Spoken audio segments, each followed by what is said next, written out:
Hello students, how are you all? I hope તમે મજામાં હશો અને તમારું ભણવાનું એકદમ સરસ ચાલી રહ્યું હશે. સો હવે આપણે અહીંયા જે જોવાના છે દેટ ઇઝ કે પહેલાં તો જે સ્ટુડન્ટ્સની ડિમાન્ડ હતી કે હવે જે વોર માટે એસે પૂછાઈ શકે કે ના પૂછાઈ શકે કે કેવી રીતે આવે અને અગર પૂછાય તો શું લખવું શું ના લખવું, રાઈટ? તો પહેલાં તો છે ને અત્યારે કેવું છે આની અંદર કે ન્યૂઝનો ટ્રેન્ડિંગ છે. અત્યારે ન્યૂઝ એની ડેલી કંઈક ને કંઈક આયા કરે છે, રાઈટ? તો એનું અપડેટ્સ આપણે રાખતા રહેવા પડશે. બટ એના સિવાય એ અપડેટ્સના સિવાય અમુક વસ્તુ મેન્ડેટરી તમારે જે લખવાની, ઓકે, એના માટે હું અહીંયા તમને અમુક પોઈન્ટ્સ આપું છું કે જે તમારે બાય હુક ઓર કુક, ઓકે, તમારે મેન્શન કરવાનું જ છે. ભલે પછી એસે પૂછાય કે પછી શોર્ટ નોટ પૂછાય, ઓકે. હાઈકોર્ટ ડિવાઇસ મીન્સ જે આવશે એની અંદર અગર એસે પૂછાય તો એસેની અંદર કાં તો પછી શોર્ટ નોટની અંદર, ઓકે. કશામાં પણ પૂછાય તો તમારે આટલા પોઈન્ટ્સ જે હમણાં હું સમજાવીશ, ઓકે, હું જે બોલીશ અહીંયા તમને જે ડિસ્પ્લે થતાં દેખાશે એટલા તો તમારે મેન્શન કરવાના જ છે, ઓકે સ્ટુડન્ટ્સ? ચલો હવે આપણે સ્ટાર્ટ કરીએ. So first point is the war that has started between Russia and Ukraine is being told as the biggest war after world war 2. હવે તમને એમ થશે કે અહીંયા ટેન્સ કેમ એવું છે that has started between, but આપણે કરંટ સિનેરિયોને ધ્યાનમાં લઈને અને લીધું છે, ઠીક છે? એટલા માટે અહીંયા સેન્ટેન્સ એવું છે. જ્યારે તમે એસે લખશો તો તમારે ટેન્સ થોડુંક ચેન્જ કરી દેવાનું, ઓકે. કે the war that happened, okay, કાં તો પછી બિકોઝ આમાં કેવું છે તમારી એક્ઝામ ક્યારે આવશે હજુ કંઈ ફિક્સ નથી, રાઈટ? તો આપણે એને કન્સિડર કરીને અત્યારે કરન્ટલી આટલા પોઈન્ટ્સ આપણે જોઈએ છે, ઓકે. તેમાં ટેન્સીસનો થોડો ડિફરન્સ રહેશે જ્યારે તમે એસે લખશો ત્યારે, બટ એના સિવાય તમારે એટલું સમજવાનું છે કે આટલા પોઈન્ટ્સ તો એની અંદર હોવા જ જોઈએ, okay students? So first is the war that has started between Russia and Ukraine is being told as the biggest war after World War 2. Okay, biggest war after world war 2, okay. અત્યારે કહેવાય છે આ world war 3, okay. હવે second point is on 24th February 2022 Russia has launch an attack on Ukraine in the south west. આ સૌથી important છે. આ point તમારે મેન્શન કરવાનો જ. તમે સેકન્ડ પેરેગ્રાફમાં મેન્શન કરી શકો છો, ઓકે. આ વાળો જે પોઈન્ટ છે અને જે ફર્સ્ટ પોઈન્ટ મેં કીધો ને એ તમે ઇન્ટ્રોડક્શનમાં પણ મેન્શન કરી શકો છો, ઓકે. ઇન કેસ તમારી પાસે સારું એવું બેકગ્રાઉન્ડ હોય, ઓકે, વર્લ્ડ વોરના રિલેટેડ, તો પછી તમે એ મેન્શન કરીને તમને લાગ્યું કે ઇન્ટ્રોડક્શનમાં ઇનફ થઈ ગયું છે કોન્ટેન્ટ, તો પછી તમે આ જે ફર્સ્ટ પોઈન્ટ છે સેકન્ડ પોઈન્ટમાં મેન્શન કરી શકો છો. સેકન્ડ પોઈન્ટ ઇન સેન્સ કે જે સેકન્ડ પેરેગ્રાફ હોય એસેનો, રાઈટ, એની અંદર મેન્શન કરી શકો છો, ઓકે સ્ટુડન્ટ્સ? ચલો નેક્સ્ટ આપણે જોઈએ વર્લ્ડ વોર 1 અને વર્લ્ડ વોર 2. અને જે છે ને આ આખું ડ્યુરેશન એ તમારે લખવાનું 1914 to 1918 and 1939 to 1945. Please students આને મેન્શન કરજો અને એ પણ ઇન્ટ્રોડક્શનમાં જ કરજો મેન્શન, ઓકે. હા, ઇન કેસ તમારી પાસે આ બંનેનું બ્રીફ હોય તો પછી તમે સેકન્ડ કે થર્ડ પેરેગ્રાફમાં મેન્શન કરો, બટ તમારી પાસે અગર ના હોય તો તમારે આ બંનેને આટલું તો મેન્શન કરવાનું જ, ઓકે. કે વર્લ્ડ વોર 1 ક્યારે હતો? 1914 to 1918 અને world war 2 1939 to 1945, okay students? ચલો નેક્સ્ટ WWI લાગે તમને કે WW1 what does that mean? World war 1, okay student? So world war 1 જે હતું, ઓકે, તો world war 1 was fought in the trenches and used machine guns and poisonous gas, okay. એટલે world war 1 જે થયું હતું એ શેનાથી થયું હતું? Okay, machine guns and poisonous ગેસથી થયું હતું. એન્ડ વર્લ્ડ વોર 2 જે થયું હતું it was fought using what? It was fought using modern artillery and machines utilizing more airplanes, ships, tanks and submarines, okay. so આજે આર્ટિલરી છે એ machines utilizing more airplanes, okay, જે એરપ્લેન્સ, ships, tanks and submarines, okay. તો તમે આ બંને વચ્ચે કેમ difference હું અહીંયા આગળ બતાવું છું, કારણ કે તમે અગર એસેની અંદર કે શોર્ટ નોટની અંદર, ઓકે, સેકન્ડ પેરા તમે જ્યારે લખો, જેમાં મેં તમને કીધું કે તમારી પાસે થોડું બ્રીફ હોય અગર world war 1 and world war 2નું, તો તમે એને સેકન્ડ પેરેગ્રાફમાં મેન્શન કરી શકો છો. So this is very important from the view point of if you want to write any background or if you want to mention it in the second paragraph or third paragraph of your essay, okay students? તો please અને થોડું mention કરજો, because કેવું હોય કે આપણે જ્યારે પૂછવામાં આવે ને ત્યારે દરેક વસ્તુ સ્ટ્રેટ ફોરવર્ડલી લખી નથી દેવાની હોતી, okay students?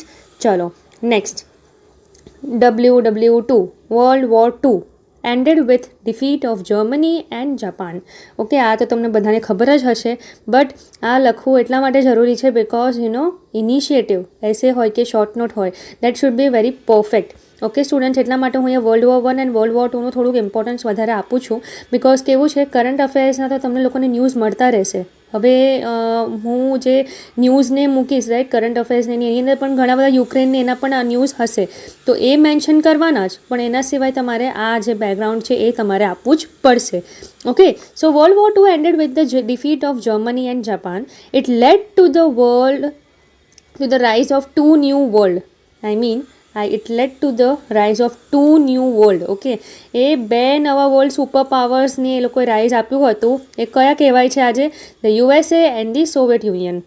Okay students please તમે જો અગર પેલું ભૂલી જાઓ ને, પોઈઝનસ ગેસ ને એ વાળું, તો પણ કદાચ ચાલી જશે, પણ પ્લીઝ આ ના ભૂલતા લખવાનું, બિકોઝ આનાથી છે ને એક અલગ જ ઇમ્પેક્ટ આવશે. તો તમારું જે ઇમેજ બનશે ને, તમારી જે ઇમ્પ્રેશન બનશે ચેકરની સામે, it would be like that you are a knowledgeable person and you are keeping your self updated as well as you are having the historical background knowledge also. Okay, કે આજે World War III છે, તો હવે એની પહેલાં કંઈ એવું થયું હતું, રાઈટ? આપણે જે રીતે પેન્ડેમિકનો મેં તમારે એસે ડિસ્કસ કર્યો હતો, તો એનામાં મેં તમને લોકોને કીધું હતું ને કે પહેલાં કઈ વસ્તુઓ થઈ ગઈ છે એકચ્યુઅલી આના જેવી, રાઈટ, કે જેની અંદર આપણે લોકો ક્વોરન્ટાઇન થઈને બેસી જતા હતા.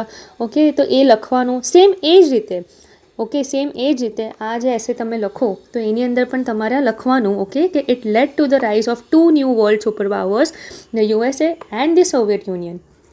ઓકે સ્ટુડન્ટ્સ, આઈ હોપ તમને અહીંયા સુધી સમજ પડી ગઈ હોય. ચલો હવે આપણે નેક્સ્ટ પોઈન્ટ જોઈએ. ઓકે, સો હવે જે કરંટનો છે, રાઈટ, એના માટે તમારે કઈ વસ્તુ લખવી? તો this is the one. Putin announced a special military operation in eastern Ukraine.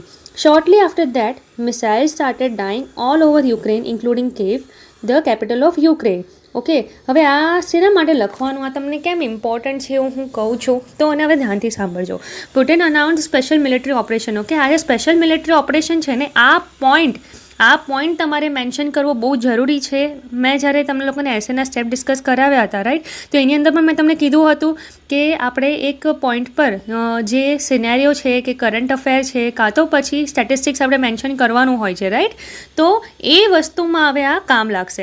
જેવી રીતે હું તમને પાસ્ટ કહું, આપણે જે એસે મેં વિડીયોઝ જે મૂક્યા છે યુટ્યુબ પર, રાઈટ, તો એની અંદર લખ્યું છે પેલું women's role in nation building, right, તો એની અંદર આપણે યોજનાને બધાની વાત કરી હતી. બસ તો સેમ રીતે હવે આની અંદર ઓબ્વિયસલી કોઈ યોજના ના હોય, રાઈટ, બટ આવી રીતે આપણે ઓપરેશન્સની વાત કરી શકીએ. સો Putin announced a special military operation in eastern Ukraine.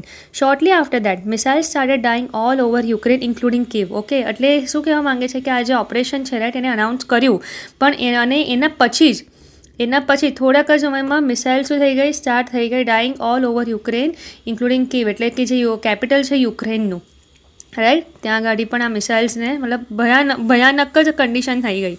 Okay students, no doubt તમે ન્યૂઝમાં જોતા હશો, બટ સ્ટીલ લાઈક મારું એક છે કહેવાનું તમને કે આ વાળું પોઈન્ટ લખવાનું પ્લીઝ ના ભૂલતા. સ્ટુડન્ટ્સ, આ જે બધા પોઈન્ટ્સ છે ને એ કહેવા છે કે you have to keep it mandatory, કે તમને બીજું કંઈ ખબર હોય કે ના હોય, તમને આટલું તો ખબર હોવી જ જોઈએ. કહેવાય ને કે આપણને નથી ખબર એટલે આપણે લખીને ના આવ્યા, પણ હવે તો તમે જો આ વિડીયો જોશો તો તમને હવે ખબર પડી ગઈ છે કે આટલું તો મેન્શન કરવાનું જ છે. સો પ્લીઝ સ્ટુડન્ટ્સ ભૂલતા નહીં, આ સ્પેશિયલ મિલિટરી ઓપરેશનવાળો પોઈન્ટ પ્લીઝ યાદ રાખજો. ઓકે સ્ટુડન્ટ્સ, ચલો next. 1 million people fled Ukraine during the war's first 7 days in what could become Europe's largest refugee crisis this century. આ રેફ્યુજી ક્રાઇસિસવાળું તો એક કરંટ અફેર જ હતો, રાઈટ, તમને હમણાં રિસન્ટલી જ ખબર પડી હશે. સો 1 million people fled. હવે કહેવાય ને કે સ્ટેટિસ્ટિક્સ શું છે, હજુ આપણે એનો એક પાક્કો આંકડો આપણને ખબર નથી, રાઈટ, કે કેટલા એક્ઝેક્ટલી મરી ગયા, કે હજુ કેટલા સફર કરે છે, કેટલા લોકો હજુ મરી રહ્યા છે, રાઈટ, આ બધું આપણને હજુ એક્ઝેક્ટ એનો ડેટા ખબર નથી. એટલા માટે મેં અહીંયા ગાડી એ પોઈન્ટ્સ બધા જે છે ન્યુમેરિકલ્સ એ મેન્શન નથી કર્યા. બટ અમુક વસ્તુ તો આપણને ખબર જ છે, જેવી રીતે અહીંયા ગાડી મેં મેન્શન કરી છે, that is 100% right. 1 million people fled Ukraine, okay, during the wars first 7 days in what could become Europe's largest refugee crisis. Okay, તો રેફ્યુજી ક્રાઇસિસનો જે વ્યૂ પોઈન્ટ છે એનાથી મેં તમને આ વાળો પોઈન્ટ કીધો છે કે this is 100% right. Okay students, તો આ 1 મિલિયન પીપલ વાળો પોઈન્ટ છે, તમે લખી શકો છો. ઓકે, આમાં કંઈ તમે અપડેટ કે એવું કંઈ કરવાની જરૂર નથી. ઓકે, પહેલાં 7 દિવસની અંદર. ઓકે, એટલે આ શેના માટે તમારે લખવાનું છે, બિકોઝ યુરોપનું લાર્જેસ્ટ રેફ્યુજી ક્રાઇસિસ જે છે ને આ સેન્ચુરીમાં ઓકે, આ સેન્ચુરીમાં આ જે વર્લ્ડ વોર 3 છે તો એને ડેપિક્ટ કરી શકે છે કે અત્યાર સુધીમાં લાર્જેસ્ટ આવું જોવામાં આવ્યું છે, ઓકે, આ સદીમાં. એટલા માટે તમારે આ પોઈન્ટને મેન્શન કરવાનો છે. ચલો next. The Russian invasion of Ukraine came as a surprise as nobody would have thought that President Putin would brutally attack his neighbors. હવે આ પોઈન્ટ શેનામાં લખવાનો? હવે તમને એમ થશે કે મેમ આ તો એક કમેન્ટ્રી જેવું નથી થઈ ગયું. યસ, ઓબ્વિયસલી સ્ટુડન્ટ્સ, તમારે આ જે પોઈન્ટ છે આ એના માટે મેં આપ્યો છે કે તમારે કન્ક્લુઝનમાં આ બેઠો લખી દેવાનો. ઓકે, કે કન્ક્લુઝનની અંદર તમને કન્ફ્યુઝન થાય ને કે શું લખવું શું ના લખવું, તો આપણે ખબર છે એક આખો એસે લખીએ તો એનું એક સમરી જેવું કે એક આપણે એક બ્રીફમાં એક આપણું ઓપિનિયન આપીએ, કાં તો પછી આપણે ખાલી એક એક કમેન્ટ જેવું કરીએ. કમેન્ટ એટલે નો ડાઉટ એપોસ્ટ્રોફીની અંદર ને એવી રીતે નથી કરવાનું આપણે, રાઈટ? લાઈક કોઈ આપણે કોમાઓમાં ખોલવાના નથી એની અંદર. બસ એટલું જ સમજો એને કે આપણે કોઈ પણ સેન્ટેન્સ આપણે જ્યારે બોલીએ, રાઈટ, તો એ વસ્તુને આપણે ઇનડાયરેક્ટ વેમાં ક્યારે બોલીએ, રાઈટ, તો એની અંદર આપણે આ હટી જાય ને ઇન્વર્ટેડ કોમર્સ, રાઈટ, તો એ જ રીતે, okay, not an apostrophe, sorry, inverted commas. Okay, તો પ્લીઝ સ્ટુડન્ટ્સ આને ધ્યાનમાં રાખો કે the Russian invasion of Ukraine came as a surprise, એટલે આ એક ટાઈપ ઓફ કમેન્ટ્રી જેવું થઈ ગયું. ઠીક છે, કે આપણે આખો એસે લખ્યો તો આપણે છેલ્લા મેન્શન કરી શકીએ કે જે રશિયાનું આ જે હતું, રાઈટ, તો ઇટ કેમ એઝ અ સરપ્રાઇઝ. આ આપણા માટે બહુ જ મોટું સરપ્રાઇઝ હતું, બિકોઝ કોઈ દિવસ વિચાર્યું હતું નહીં કે આપણે જે પુટિન સાહેબ છે, બરાબર, પ્રેસિડેન્ટ, જેને આમ સાહેબ કહેવાનું પણ લોકોને મન નથી થતું, રાઈટ, તો વુડ બ્રુટલી અટેક હિઝ નેબર્સ, કે આવું અટેક કરશે નેબર પર, એ કોઈ દિવસ આપણે વિચાર્યું નહોતું. ઓકે, એટલા માટે આ વાળો પોઈન્ટ કન્ક્લુઝનમાં લખવો બહુ જ ઇમ્પોર્ટન્ટ છે.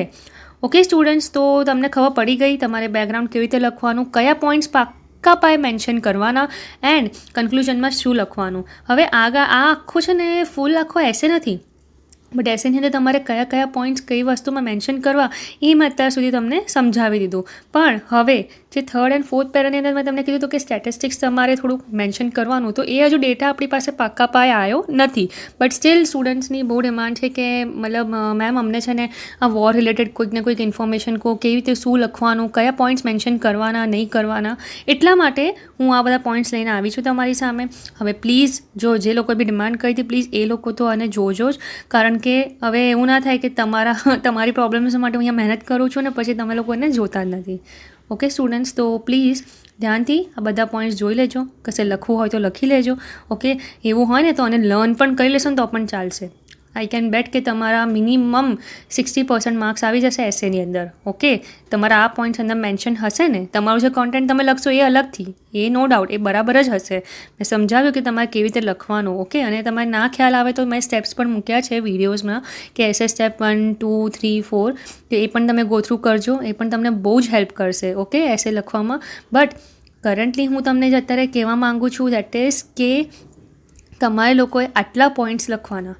હવે તમે કેવી રીતે તમારી ઈચ્છા છે, તમને એ વખતે એ પોઈન્ટ પર ક્યારે યાદ આવે છે નથી આવતું એ હું નહીં કહી શકું અત્યારથી, બટ પ્લીઝ આટલા પોઈન્ટ્સને યાદ રાખજો કે મારે આટલા તો સ્ટેટ કરવાના જ છે. ઓકે સ્ટુડન્ટ્સ, ચલો મળીએ આપણે નેક્સ્ટ વિડીયોમાં. જો તમને વિડીયો ગમ્યો હોય તો પ્લીઝ લાઇક કરજો, શેર કરજો અને ચેનલને સબસ્ક્રાઈબ કરવાનું ના ભૂલતા. આપણે નેક્સ્ટ વિડીયોમાં હવે ફરી તમારી કોઈ પણ જે ડિમાન્ડ હશે કે તમારી તકલીફ હશે એને લઈને હું થોડુંક વર્કઆઉટ કરીશ અને તમારા ઉપર એને ઇમ્પ્લિમેન્ટ કરીશ, રાઈટ, એ સોલ્યુશનને કે તમને ફાવે છે કે નથી ફાવતું. ઓકે, કહેતા રહેજો, કમેન્ટ કરજો અગર તમને હજુ પણ કંઈ તકલીફ હોય તો. આપણે મળીએ નેક્સ્ટ વિડીયોમાં. Okay students, bye, take care.